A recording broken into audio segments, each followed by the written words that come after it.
Now, while we've been fighting for short-barreled firearms and suppressors to be taken off the NFA, there's been another issue we've been working on at the same time. That would be the merger of the Bureau of Alcohol, Tobacco, Firearms and Explosives, ATF, and the Drug Enforcement Agency, DEA. What seems like a potential cost-saving measure on the surface actually turns into Frankenstein's federal monster once you dive into the details. Stick around as I explain why merging the ATF and the DEA is the worst possible thing that could happen for gun owners right now. Hi, I'm Ben Sanderson, and you're watching the Minuteman Moment. But before we get into the video, let me take a second to let you know about GOA's annual convention, Goals. The Gun Owners Advocacy and Leadership Summit will be held this August 9th and 10th in Knoxville, Tennessee. Come out and see your favorite manufacturers and hear from the top voices in the Second Amendment community. The best part? It's free for GOA members. So reserve your spot today at gunowners.org/goals. Okay, now back to the video. So why would it be a bad thing that all of the ATF employees head over to the DEA? Well, for one thing, they still would be responsible for enforcing all federal gun laws that are in statute. Just because the agency is dismantled doesn't fix the underlying issues of these laws, which the federal government is obligated to enforce. That means instead of the ATF agents coming to your door in poorly worn plate carriers with maybe an AR-500 steel target plate in them, instead it would be the DEA agent that are used to dealing with dangerous cartels and other drug gangs that would be showing up at your door to check and see if that barrel is 16 inches.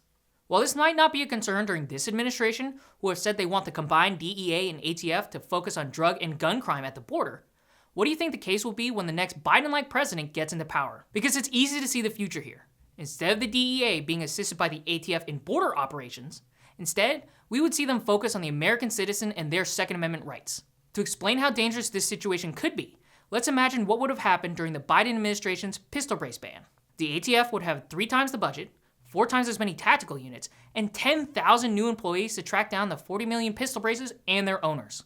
On top of all these new agents and tactical teams, the ATF would also have access to all of the DEA's intel and surveillance capabilities. Basically imagine all of the satellites, information collection technology, and anything else you could imagine that has been perfected over the last 5 decades of countering drug trafficking and cartels being turned against the average gun owner for owning a pistol brace. We've already seen the damage that militarized ATF and FBI agents could do against gun owners like in the Waco siege. But now make that a permanent wing of the ATF and imagine the threat it poses to gun owners. Instead of dealing with one relatively small agency compared to the rest of the federal government, gun owners would have to deal with a massive and heavily militarized new agency that muddies the water on exactly what its purpose is. And guess what?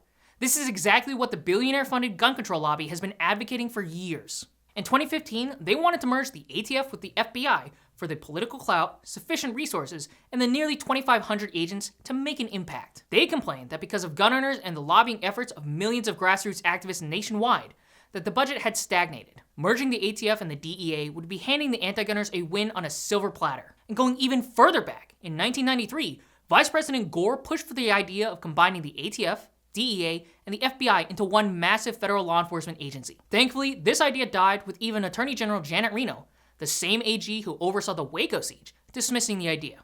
An idea supported by both anti-gun lobbyists and politicians cannot be to the benefit of gun owners, and everyone should be, at a bare minimum, suspicious about the repercussions of this move. Another downside to the proposed growth of the ATF would be a weakening of the accountability and oversight the agency would face from gun owners in Congress. Take, for example, the beginning of this administration. The Trump administration was able to kick out the bad actors and bureaucrats like Pamela Hicks and Marvin Richardson out of the agency for targeting gun owners. But imagine instead that before President Trump was elected, the ATF and DEA merger had already gone through. What if Pamela Hicks was super strong in prosecuting cartel members? Or Marvin Richardson was overseeing a successful anti-drug campaign? Would gun owners' rights trump these drug enforcement issues? I think not. And that's only one of the many issues that would arise from only having a DEA director. Just this year, President Trump's first nominee to fill the position, Chad Chronister, was extremely anti-gun, having advocated for red flag laws, enhanced mental health screenings, and even universal registration checks. Clearly, these beliefs are not in line with President Trump's agenda or his constituents. But this could be a future issue if a tough-on-crime DEA director also has the responsibility of enforcing unconstitutional gun laws as part of their position. The ATF's mission is focused on the constitutionally protected Second Amendment industry, whereas the DEA deals with the illegal drug trafficking scheme. These are 2 separate subject areas, and putting them within the same agency would taint the appearance of firearm ownership to the average citizen as something illegal, suppressing the Second Amendment as a result. Constitutional rights and criminal activity should be in separate agencies. By combining the ATF with a more politically popular federal agency, It would make it harder for politicians to criticize that agency. This would punish true gun rights activists in Congress by making them an easier target for their opponents for actually wanting to protect the Second Amendment, while also protecting rhinos who could claim that they abolished the ATF but left all of the underlying gun issues intact. It would also make it difficult in the future to cut gun control funding.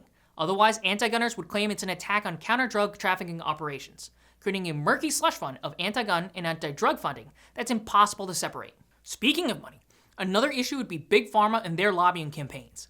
The Second Amendment lobby here in DC is mostly powerful thanks to you, our grassroots supporters, and our ability to make our voices heard. But the drug companies and their lobbyists are a collection of multi-billion-dollar companies. Between 1998 and 2020, the pro-gun lobby spent collectively about $8 million. Meanwhile, the annual lobbying expense for Big Pharma in just 2020 alone was $319 million. So now instead of fighting against billionaire-funded anti-gun lobbies, gun owners would be battling multi-billionaire-funded lobbies to push political change, like selecting the right pro-gun director or what the focus of this new hybrid agency should be. It's not unrealistic to believe that drug companies would push to use a majority of this newly formed agency's budget to target gun owners and take the heat off of their industry instead. And if that isn't enough for you, I'll leave you with this final point. The last time the ATF and DEA partnered up, we got a horrible drug cartel gun running scandal known as Operation Fast and Furious. Giving guns to the cartels and expecting something positive to happen is the same kind of bright idea as merging these two organizations together. Operation Fast and Furious killed a Border Patrol agent and an ICE agent. This merger idea could be even deadlier for American citizens. The Trump administration's time and effort would be better used on rolling back previous administrations' attacks and ensuring that the agency can't harm gun owners in the future, rather than standing up a brand new organization that has the ability in the future to do great harm to gun owners. Now, it's imperative that you let your senators and congressmen know how bad of an idea combining these two agencies would be. Now, thanks for watching. Be sure to like, comment, and subscribe to stay up to date with GOA's latest fights for your rights.